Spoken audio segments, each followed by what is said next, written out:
तो D block की अपन बात कर रहे थे। डी ब्लॉक में 3 पॉइंट हमने पढ़े, चुंबकीय प्रकृति, चुंबकीय आघूर्ण और रंग। ठीक है, चुंबकीय प्रकृति हमने देखी 3 प्रकार से होती है, अणुचुंबकीय, प्रतिचुंबकीय और लोह चुंबकीय। अणुचुंबकीय पदार्थ वो होते हैं जिनमें अयुग्मित इलेक्ट्रॉन उपस्थित होते हैं, जिसमें ज्यादा अयुग्मित इलेक्ट्रॉन उपस्थित होते हैं वो अधिक अणुचुंबकीय होते हैं। ठीक है, दूसरे पदार्थ होते हैं प्रतिचुंबकीय। प्रतिचुंबकीय जो पदार्थ है वो चुंबकीय क्षेत्र में प्रतिकर्षित होते हैं, चुंबकीय क्षेत्र में प्रतिकर्षित होते हैं क्योंकि इनमें उपस्थित सभी इलेक्ट्रॉन युग्मित अवस्था में होते हैं, जोड़े में होते हैं, तो सारे इलेक्ट्रॉन युग्मित हैं तो प्रतिचुंबकीय पदार्थ होगा। फिर हमारे पास होता है लोह चुंबकीय। लोह चुंबकीय पदार्थ क्या होते हैं कि यदि अणुचुंबकीय पदार्थ को लंबे समय तक चुंबकीय क्षेत्र में रखा जाए तो वो स्थायी चुंबक बन जाते हैं, तो उन्हें हम लोह चुंबकीय पदार्थ कहते हैं। और लोह चुंबकीय पदार्थ में 4 एग्जाम्पल में की हमने बात करी थी, फेकोनी CrO2, आयरन, कोबाल्ट, निकल और क्रोमियम ऑक्साइड, फेकोनी CrO2। फिर होता है क्यूरी ताप, तो जिस ताप पर अणुचुंबकीय पदार्थ वापस जिस ताप पर लोह चुंबकीय पदार्थ वापस अणुचुंबकीय पदार्थ में बदल जाता है उसे हम क्यूरी ताप कहते हैं। फिर रंग की बात करी थी, जो अणुचुंबकीय पदार्थ होते हैं वो रंगीन होते हैं, कलरफुल होते हैं, और जो प्रतिचुंबकीय पदार्थ होते हैं वो रंगहीन होते हैं, कलरलेस होते हैं। ठीक है, फिर हमने चुंबकीय आघूर्ण की बात करी थी। चुंबकीय आघूर्ण निकालने के लिए सूत्र था √n × n+2, जहाँ पर n होता है अयुग्मित इलेक्ट्रॉन की संख्या, जितने अयुग्मित इलेक्ट्रॉन होते हैं उतने पॉइंट कुछ ही चुंबकीय आघूर्ण होता है। तो ये कुछ चीजें हमने बात करी थी। अब इससे अपन आगे चल रहे हैं और आगे की अपन बात कर रहे हैं समन्वय संख्या।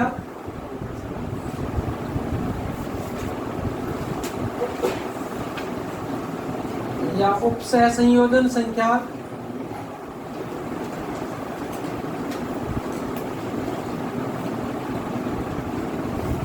या कोऑर्डिनेशन अंक।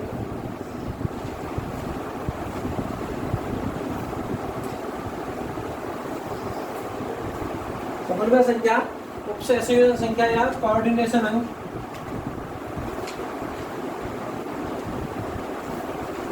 कोऑर्डिनेशन नंबर क्या होता है? समन्वय संख्या, कोऑर्डिनेशन नंबर। समन्वय संख्या क्या होती है कि जैसे कोई कंपाउंड है K3FeCN6, एक संकुल यौगिक है, कॉम्प्लेक्स कंपाउंड है। इसमें ये जो बाहर जो भी चीज होती है वो आयन होता है, आयनिक स्फीयर कहते हैं उसको, आयनिक परिसर कहते हैं, ये आयन होता है। इसके बड़ा कोष्टक स्टार्ट होते ही जो धातु आती है, मेटल आती है, इसे अपन कहते हैं सेंट्रल मेटल आयन, केंद्रीय धातु आयन। ये होती है सेंट्रल मेटल आयन, केंद्रीय धातु आयन। और इसके बाद इसके अलावा जो बड़े कोष्टक में जो कुछ भी बचा वो होता है लिगेंड, वो लिगेंड। और ये जो लिगेंड का नंबर है ये होता है समन्वय संख्या, कोऑर्डिनेशन अंक, समन्वय संख्या होता है। तो समन्वय संख्या क्या होती है किसी भी संकुल यौगिक में? अच्छा, अब ये जो लिगेंड है, ये लिगेंड CMI के साथ, केंद्रीय धातु आयन के साथ उपसहसंयोजक बंध बनाते हैं, कोऑर्डिनेशन बॉन्ड का फॉर्मेशन करते हैं, उपसहसंयोजन बंध बनाते हैं। तो केंद्रीय धातु आयन तथा लिगेंड के बीच बनने वाले उपसहसंयोजक बंधों की संख्या समन्वय संख्या कहलाती है। केंद्रीय धातु आयन तथा लिगेंड के बीच बनने वाले उपसहसंयोजक बंधों की संख्या समन्वय संख्या कहलाती है। Number of coordinate bonds forms between central metal ion and ligands is called as coordination number. Number of coordinate bond forms between central metal ion and ligand is called as coordination number. अब generally क्या होता है, जितने ligand होते हैं उतनी समन्वय संख्या होती है, उतना ही कोऑर्डिनेशन नंबर होता है। जितने लिगेंड होते हैं उतनी समन्वय संख्या, कोऑर्डिनेशन नंबर होता है। लेकिन जैसे कुछ बाइडेंटेड लिगेंड होते हैं, द्विदंतुक, ज्यादातर एक दंतुक होते हैं, मोनोडेंटेड, लेकिन ज्यादा कुछ एक जैसे हैं C2O4, EN, GLY, ग्लाइसिनेटो, इसे ऑक्सीलेटो कहते हैं, एथिलीन डाइएमीन कहते हैं, ग्लाइसिनेटो कहते हैं। इनकी समन्वय संख्या होती है 2। तो माना कि जैसे 2 C2O4 है तो समन्वय संख्या कितनी हो जाएगी? 4। एक की 2 होती है, तो जितने उतने को उसको क्या करते हैं, डबल कर देंगे। तो इनकी कितनी होती है? 2। और एक होता है EDTA, एथिलीन डाइमीन टेट्राएसीटेटो, इसकी समन्वय संख्या होती है 6। ये थोड़ा अपने को रखना रहेगा ध्यान। बाकी जितने भी लिगेंड होंगे उतनी ही समन्वय संख्या होगी, जितने लिगेंड होंगे उतनी समन्वय संख्या होगी। ये 3 C2O4 ENGLY, इनकी 2 होती है। EDTA की कितनी होती है? 6 होती है। ठीक है, जैसे अपन देखते हैं कैसे इसमें आएगा।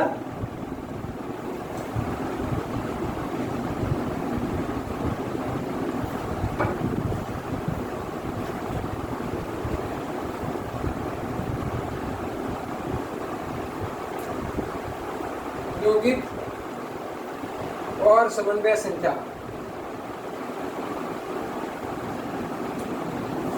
कोऑर्डिनेशन नंबर, समन्वय संख्या कोऑर्डिनेशन नंबर। जैसे अपने को बोलता है वो NaAgCN2, NaAgCN2। तो यहाँ पर ये तो आयन हो गया, ये केंद्रीय धातु आयन, सेंट्रल मेटल आयन, और ये है लिगेंड। लिगेंड कितने? 2। जितने लिगेंड है उतनी क्या होगी? समन्वय संख्या। उनमें से कोई है तो डबल कर देंगे। यहाँ पर 2 लिगेंड है तो समन्वय संख्या कितनी हो जाएगी? 2 होगी। लेकिन जैसे आप लोगों को बोलता है कि PT EN का होल 4 EN का whole twice Cl2, PT EN का होल 2 Cl2। तो अब EN का एथिलीन डाइमीन, उसकी समन्वय संख्या कितनी होती है? 2। एक EN की 2 होती है, कितने? 2 है। तो अपन क्या कर देंगे? इसको डबल कर देंगे, तो इसकी समन्वय संख्या कितनी हो जाएगी? 4 हो जाएगी। समन्वय संख्या इसकी कितनी होगी? 4 होगी। जैसे 2017 में क्वेश्चन पूछा था कि K3Cr C2O4, ये 2017 में पूछा था। और क्वेश्चन था कि इसमें Cr का ऑक्सीकरण अंक, ऑक्सीडेशन नंबर और कोऑर्डिनेशन अंक, समन्वय संख्या है ना, कोऑर्डिनेशन नंबर क्या होगा, दोनों चीज इसमें पूछी थी। तो खरीद कर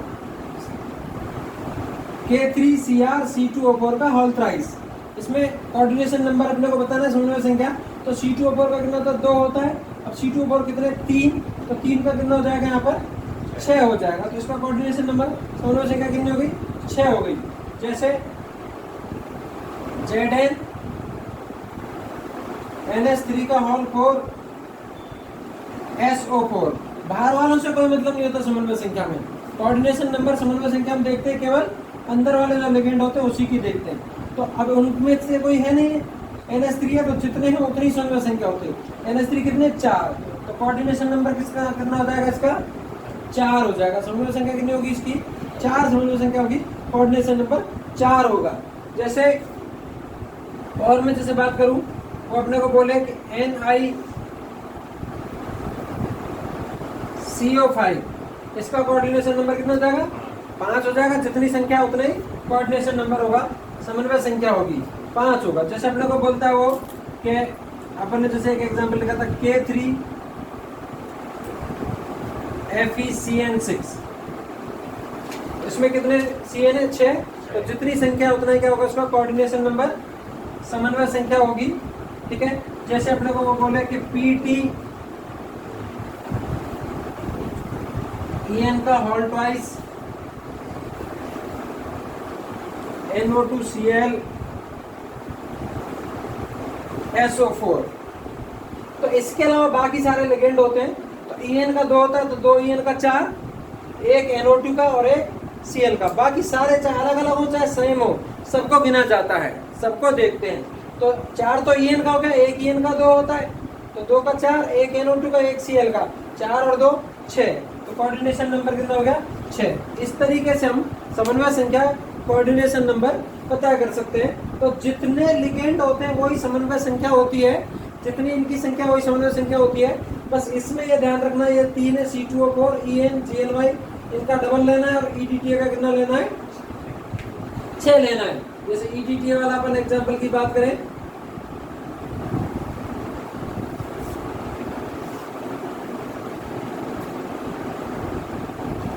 Na2 NiEDTA,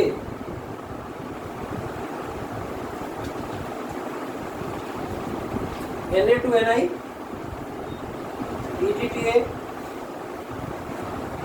तो अब EDTA एक ही है और एक EDTA की कितनी होती है 6, तो पूरे की समन्वय संख्या कितनी हो गई 6।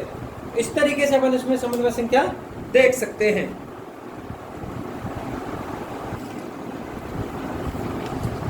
नेक्स्ट पॉइंट हमारे पास इसमें आता है प्रभावी परमाणु क्रमांक।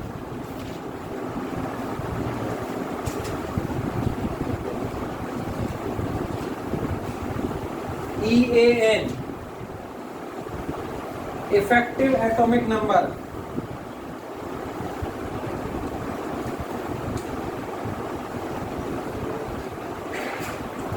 EAN, इफेक्टिव एटॉमिक नंबर, प्रभावी परमाणु क्रमांक।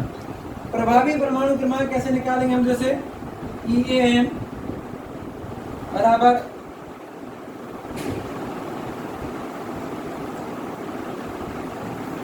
केंद्रीय धातु आयन का परमाणु क्रमांक, atomic number of central metal ion, केंद्रीय धातु आयन का परमाणु क्रमांक माइनस ऑक्सीकरण अंक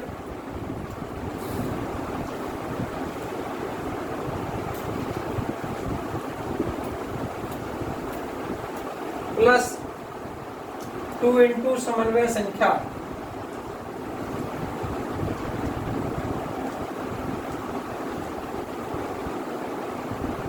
upon 2। Atomic number of central metal ion EAN equals to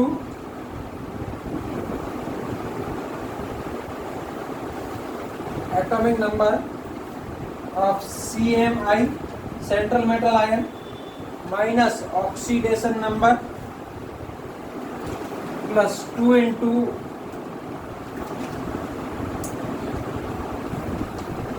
coordination number.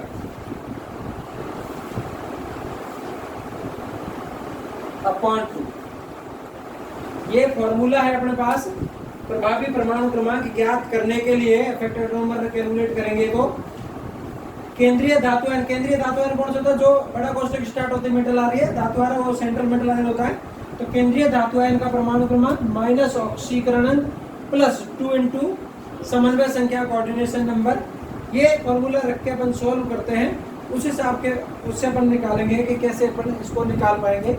जैसे उसने अपने को बोला K3, एक बार ये बोलता है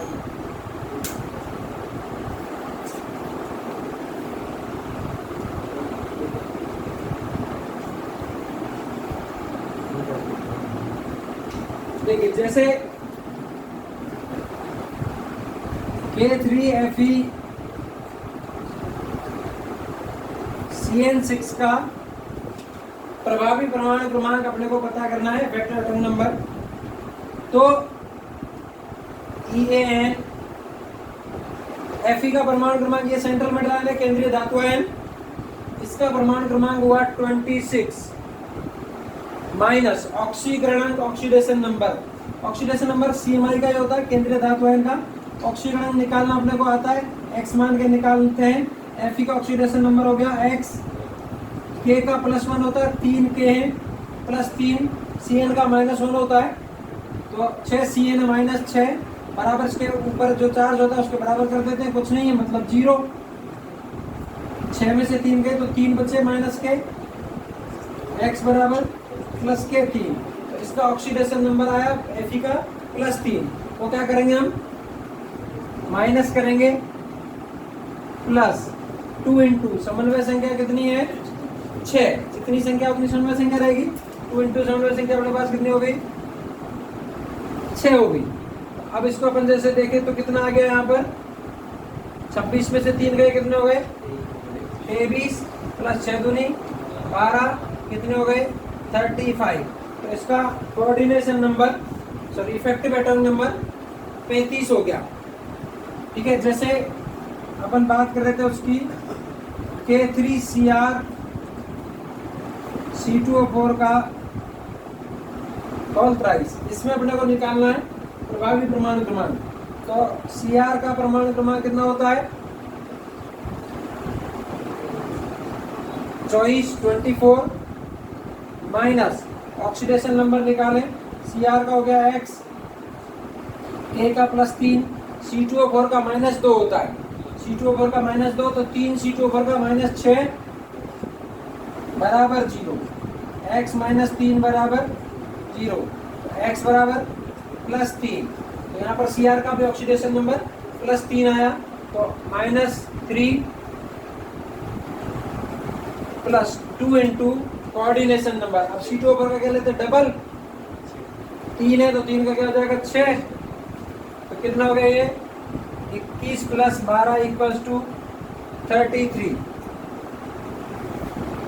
जैसे अपने को बोले हो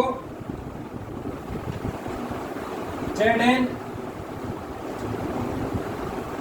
NH3 का होल 4 + 2, Zn NH3 का होल 4 + 2, इसके लिए इफेक्टिव एटम नंबर अपने को निकालना है। तो Zn का एटम नंबर परमाणु क्रमांक 30 माइनस ऑक्सीडेशन नंबर देखेंगे, ऑक्सीडेशन नंबर NH3 का तो 0 होता है, तो इसके ऊपर है वही ऑक्सीडेशन नंबर हो जाएगा। तो ऑक्सीडेशन नंबर यहाँ पर +2 का मैंने क्या कर दिया माइनस +2 इंटू समन्वय संख्या कितनी हो गई 4, समन्वय संख्या 4, कितना आ गया हमारे पास 30 में से 2 गए 28 + 4 दूनी 8 36। तो इस तरीके से अपन कोऑर्डिनेशन नंबर समन्वय संख्या निकाल सकते हैं। क्या करना है, जिस केंद्रीय धातु आयन का परमाणु क्रमांक लेना है, ऑक्सीकरण उसमें से माइनस करेंगे, उसमें जोड़ देंगे 2 इंटू कोऑर्डिनेशन नंबर, समन्वय संख्या को जोड़ देंगे, तो प्रभावी परमाणु क्रमांक आ जाता है। किसी भी एलिमेंट का, किसी भी तत्व का प्रभावी परमाणु क्रमांक उसके आवर्त में जो अक्रिय गैस होती है उससे ज्यादा नहीं होता है। Effective atomic number of any element never be more than the inert gas belongs to the period of the element. ठीक है,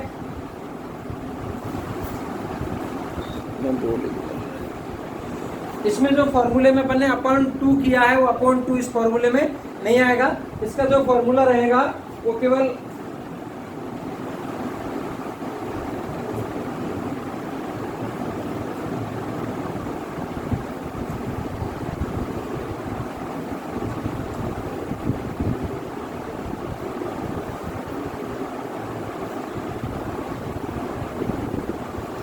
इफेक्टिव एटॉमिक नंबर के लिए जो फॉर्मूला रहेगा वो केवल यही रहेगा,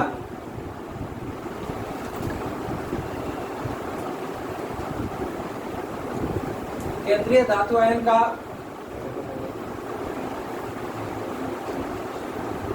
परमाणु क्रमांक माइनस ऑक्सीकरण +2 इंटू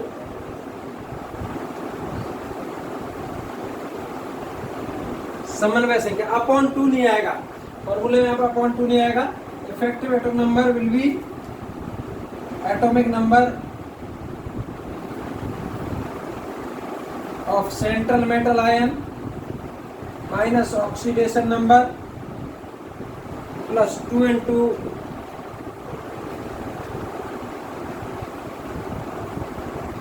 कोऑर्डिनेशन नंबर। तो अपॉन 2 नहीं आएगा, फॉर्मूला सिर्फ यही रहेगा, केंद्रीय धातु आयन का परमाणु क्रमांक माइनस ऑक्सीकरण +2 इंटू समन्वय संख्या कोऑर्डिनेशन नंबर, यही रहेगा, इसमें अपॉन 2 नहीं आएगा। अब जैसे अपन बात करेंगे NaAgCN2, इसमें अपने को निकालना है प्रभावी परमाणु क्रमांक। तो Ag का परमाणु क्रमांक कितना होता है 47, ठीक है, Ag का 47। ऑक्सीडेशन नंबर निकालेंगे, Ag का क्या हो गया x और Na का +1, Cn का -2 बराबर 0, तो -2 में से एक गया, x -1 बराबर 0, x = +1। और Ag का वैसे भी हमेशा +1 होता है, Ag का +1 आया उसको उसमें से माइनस कर देंगे, +2 इंटू कोऑर्डिनेशन नंबर कितना है इसका 2 है, तो कितना आ गया हमारे पास? 47 में से क्या 46 प्लस 4 इक्वल्स टू 50। तो इसका coordination number, effective atomic number हो गया 50। जैसे हमारे पास होता है कि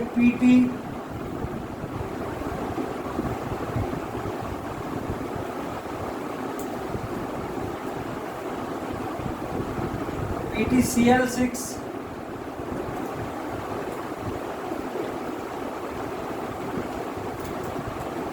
K2PtCl6 K2PtCl6 में Pt का अपने को निकालना है इफेक्टिव एटॉमिक नंबर, प्रभावी परमाणु क्रमांक।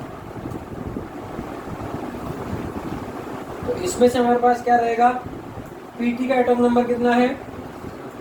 78। Atomic number of platinum is 78। Oxidation number निकालेंगे इसका, Pt का x हो गया, K का +2, Cl का -6, 0, x -4 equals to 0, x equals to +4। Pt का ऑक्सीडेशन नंबर +4। इसमें से हमें ये 4 माइनस कर देने हैं, +2 इंटू कोऑर्डिनेशन नंबर कितना इसका 6, तो कितना आ गया? 78 - 4 74 +12 86। इस तरीके से अपन इफेक्टिव एटॉमिक नंबर निकाल सकते हैं। बस जो पहले थोड़ा मैंने बोलते नीचे 2 से कौन होगा वो यहाँ पर नहीं होता है इसमें फॉर्मूले में। इसमें नेक्स्ट पॉइंट अपने पास इसमें आता है आकार एवं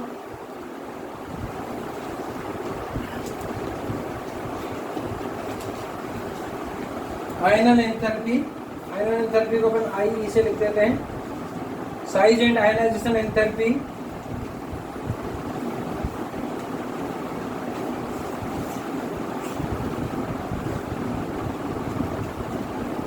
साइज एंड आयनाइजेशन एंथैल्पी, आकार एवं आयनन एंथैल्पी। अपन जनरल सी बात करते हैं, पीरियोडिक टेबल में अपन ने बात करी थी आवर्त सारणी में 2 चीज होती है, ग्रुप और पीरियड, वर्ग और आवर्त। किसी भी वर्ग में ऊपर से नीचे जाते हैं तो आकार बढ़ता है, साइज बढ़ता है, और आयनन एंथैल्पी कम होती है। आयनन एंथैल्पी आकार के उल्टे चलती है ना, मतलब आकार या size is inversely proportional to आयनन एंथैल्पी। आकार size is inversely proportional to आयनन एंथैल्पी। आकार बढ़ेगा तो आयनन एंथैल्पी का मान कम होगा। तो किसी भी वर्ग में ऊपर से नीचे जाते हैं आकार बढ़ता है, आवर्त में बाएं से दाएं जाते तो आकार घटता है, कम होता है। तो size increase in a period while decrease in A, size increase in A group while decrease in a period. ठीक है। अब जैसे अपन बात करें 4 श्रेणियां होती हैं डी ब्लॉक में, 3D, 4D, 5D और 6D। ठीक है। इसमें हमारे पास आता है जैसे 3D श्रेणी में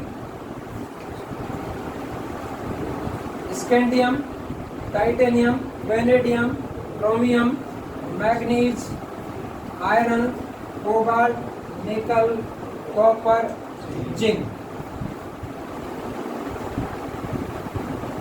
स्कूटर, याला, एसी, ये ग्रुप आई हो गया। 3, जोकर, हाफ, रफ। अच्छा, अब जनरल बात अपन कर रहे हैं, इधर से इधर जाते तो आकार क्या होता है? बढ़ता है। इधर जाते तो आकार कम होता है, घटता है।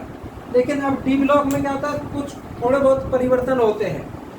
डी ब्लॉक में कुछ चेंजेस रहते हैं, इस तरीके से चीजें नहीं होती हैं।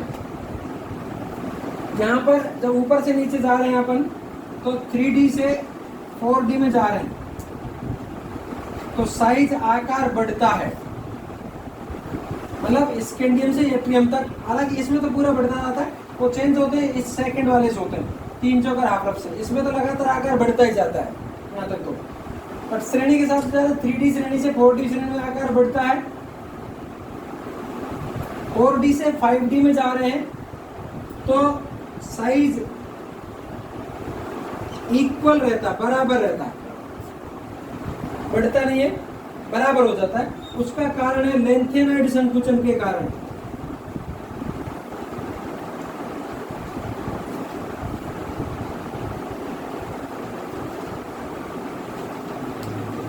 यहाँ पर 4D से 5D में जा रहे हैं, आकार बराबर रह रहा है, समान रह रहा है। कारण है उसका लेंथेनॉइड संकुचन due to lanthanoid contraction. Lanthanoid संकुचन की वजह से आकार यहाँ पर बराबर हो जाता है। और 5D से 6D में जाते हैं तो वापस से आकार बढ़ता है। तो ऊपर से नीचे जा रहे हैं डी ब्लॉक में, तो क्या होता है, पहले आकार बढ़ेगा, फिर समान हो जाता है, फिर वापस से बढ़ता है। ठीक है, तो 3D से 4D में जा रहा है, बढ़ रहा है। लेकिन ये ध्यान रखना, स्कूटर वाला एसी में हमेशा बढ़ेगा। ये चीज कहाँ से होगी, यहाँ से स्टार्ट होगी, 3 चौकर हाफ रफ से। ठीक है, मतलब टाइटेनियम से जर्कोनियम का आकार बढ़ेगा, जर्कोनियम और हैफनियम का आकार बराबर हो जाएगा, और हैफनियम से रदरफोर्डियम तक वापस आकार बढ़ेगा। पहले बढ़ेगा, फिर बराबर हो जाएगा, वापस से बढ़ेगा।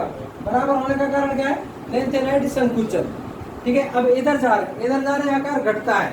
तो यहाँ से अपन स्कैंडियम से लेके और एमएन तक जा रहे हैं, स्कैंडियम से एमएन तक, तो साइज आकार घटेगा तो आयनन एंथैल्पी बढ़ेगी। साइज घटेगा तो आयनन एंथैल्पी बढ़ेगी, उल्टा चलता है। अब इसका कारण क्या होता है, 2 चीजें होती है अपने पास, आपको ध्यान होगा, प्रभावी नाभिकीय आवेश और परिरक्षण प्रभाव।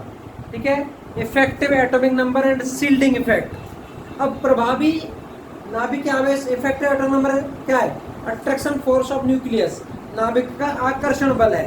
नाभिक का आकर्षण बल बढ़ेगा तो इलेक्ट्रॉन को अंदर खींचेगा वो, तो साइज क्या होगा, कम होगा, साइज कम होगा।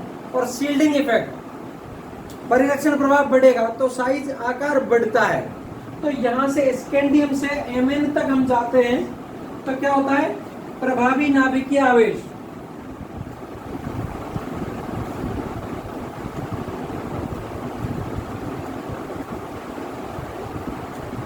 का मान बढ़ता है, परिरक्षण प्रभाव से ज्यादा होता है।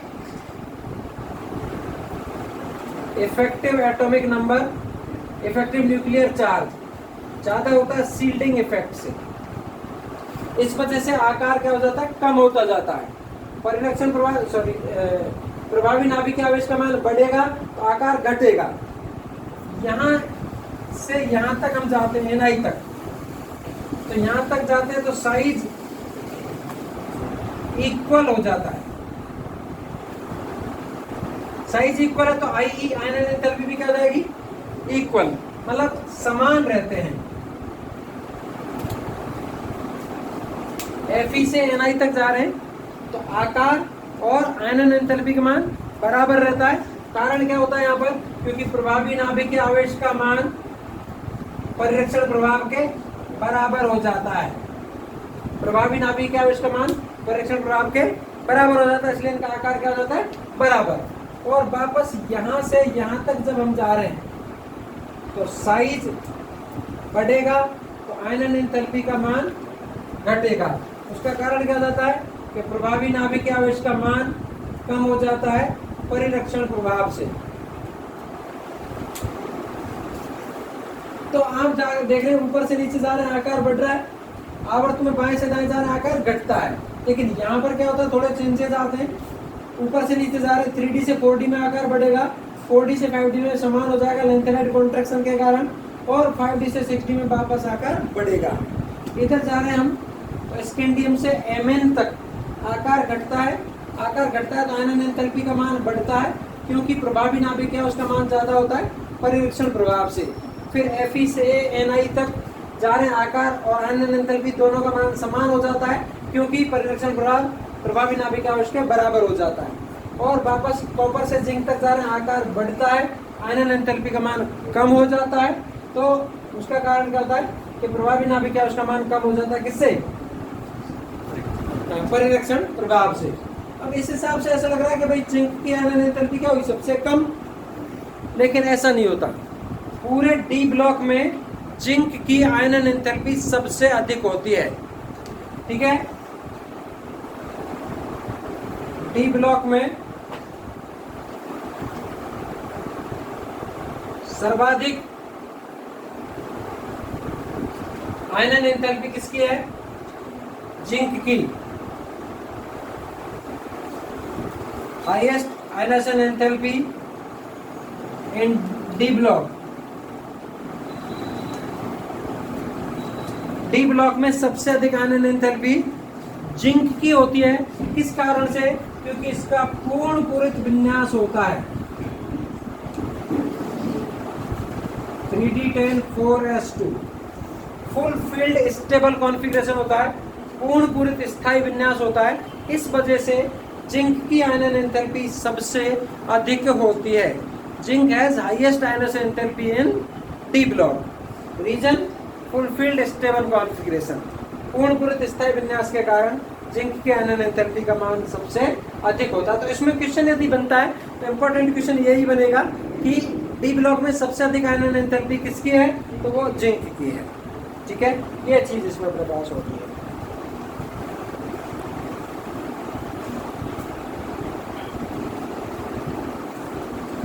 नेक्स्ट पॉइंट है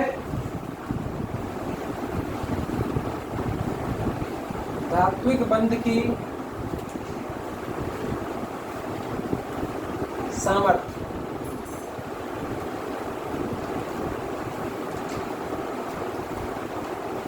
स्टेबिलिटी ऑफ मेटेलिक बॉन्ड और capability of metallic bond.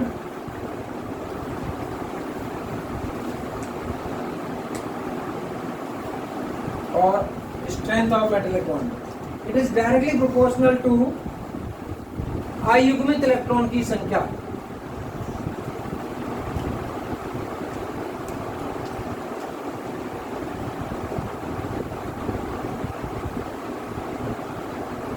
Number of unpaired electrons.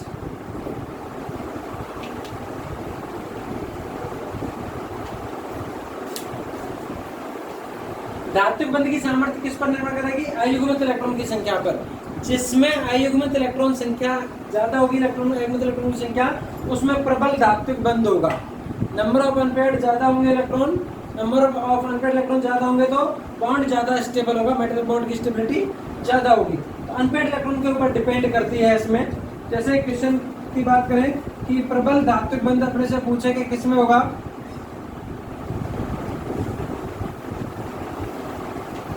Strong metallic bond.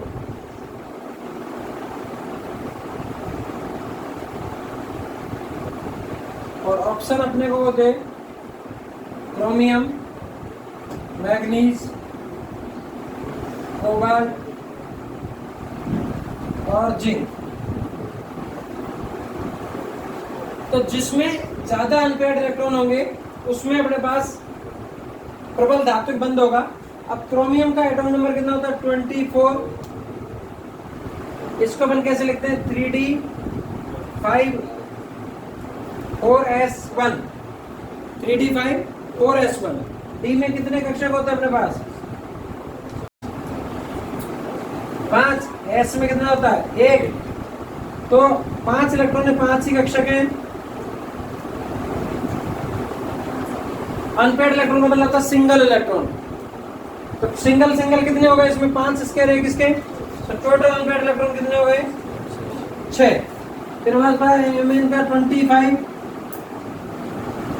इसकी कंडीशन बनती है 3d5 4s2। डी में कितने होते हैं? 5। एस में 1 रहता है।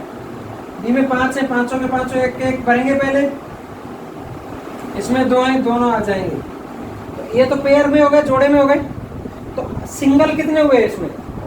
5। तो इसमें अनपेयर्ड इलेक्ट्रॉन कितने हो गए? 5 हो गए। कोबाल्ट का कितना है? 27। इसको क्या लिखेंगे? 3d7 4s2। अपन बताया था ना परमाणु क्रमांक की आगे वाली संख्या s पर और पीछे वाली d पर। d में कितने होते हैं? 5। और s में 1। अब 7 इलेक्ट्रॉन है, 5 कक्षक है। पहले एक भरेंगे, 1 2 3, ये 5 और 6 और 7। एस में 2 है ये। चलिए अब सिंगल कितने हुए? 1 2 3 हुए। तो सिंगल इलेक्ट्रॉन कितने हुए? 3 हुए। और फिर हमारे पास आ रहा जिंक का 30 होता है। इसको लिखा जाता है 3d10 4s2। डी में कितने? 5 है और एस में 1। पहले एक भरे, 10 इलेक्ट्रॉन है, 5 में 5 गए, फिर 5 और जोड़े बन गए और इसमें भी दोनों जोड़े में। तो इसमें सिंगल इलेक्ट्रॉन कितने हैं? 0। तो स्ट्रॉन्ग मेटेलिक बॉन्ड किसमें होता है? प्रबल धात्विक बंध जिसमें अयुग्मित इलेक्ट्रॉन ज्यादा होते हैं, अनपेयर्ड इलेक्ट्रॉन ज्यादा होते हैं, उसमें होता है। ठीक है, तो सबसे स्ट्रॉन्ग किसमें हो गया फिर? क्रोमियम। तो प्रबल धात्विक बंध क्रोमियम में हो गया। सबसे दुर्बल किसमें हुआ? जिंक में। सबसे, क्योंकि इसमें अनपेयर्ड इलेक्ट्रॉन एक भी नहीं है, सारे युग्मित हैं। ठीक है, तो इस तरीके से इसमें क्या होगा? पूरी आवर्त सारणी में पूछे कि strongest metallic bond in periodic table, पूरी आवर्त सारणी में सबसे प्रबल धात्विक बंध किसमें होगा? तो टंगस्टन में होता है। पूरी आवर्त सारणी में स्ट्रॉन्गेस्ट मेटेलिक बॉन्ड प्रबलतम धात्विक बंध टंगस्टन में होता है। ठीक है, टंगस्टन को कैसे लिखते हैं? W से लिखते हैं। तो पूरी आवर्त सारणी में टंगस्टन में सबसे प्रबल धात्विक बंध होता है। ठीक है,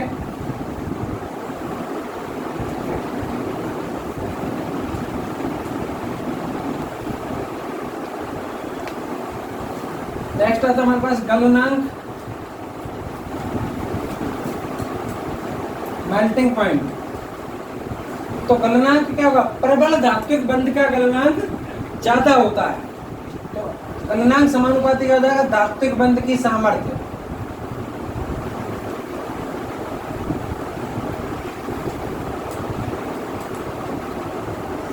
melting point are proportional to stability of metallic bond.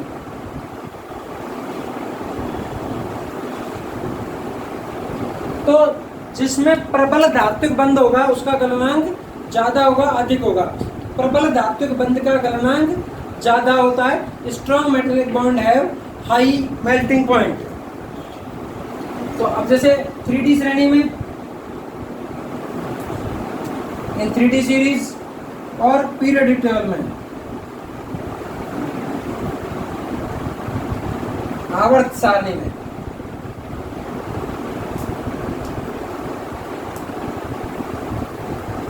सबसे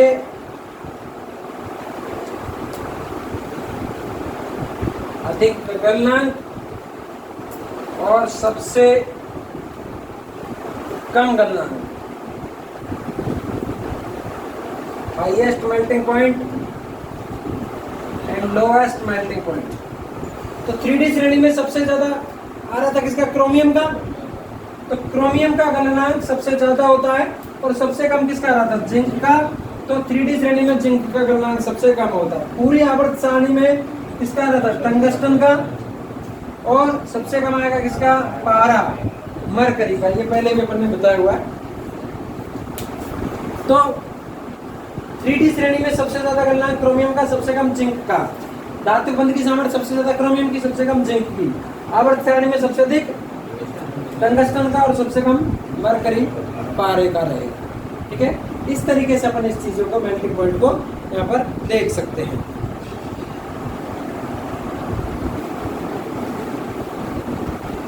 नेक्स्ट पॉइंट डी ब्लॉक में, अंतरावकाशी यौगिक,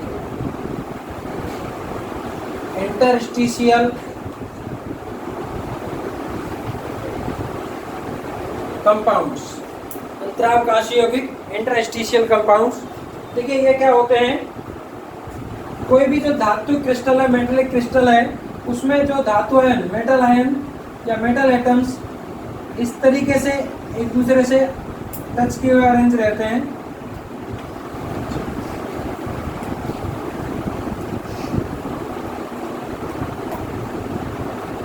अब इनके बीच में ये जो गैप है, this space is called as interstitial space.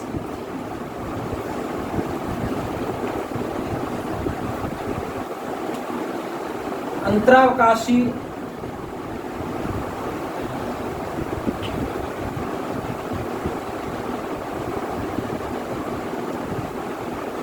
अंतरावकाशी स्थान इसको बोलते हैं। इस अंतरावकाशी स्थान में कुछ नॉन मेटल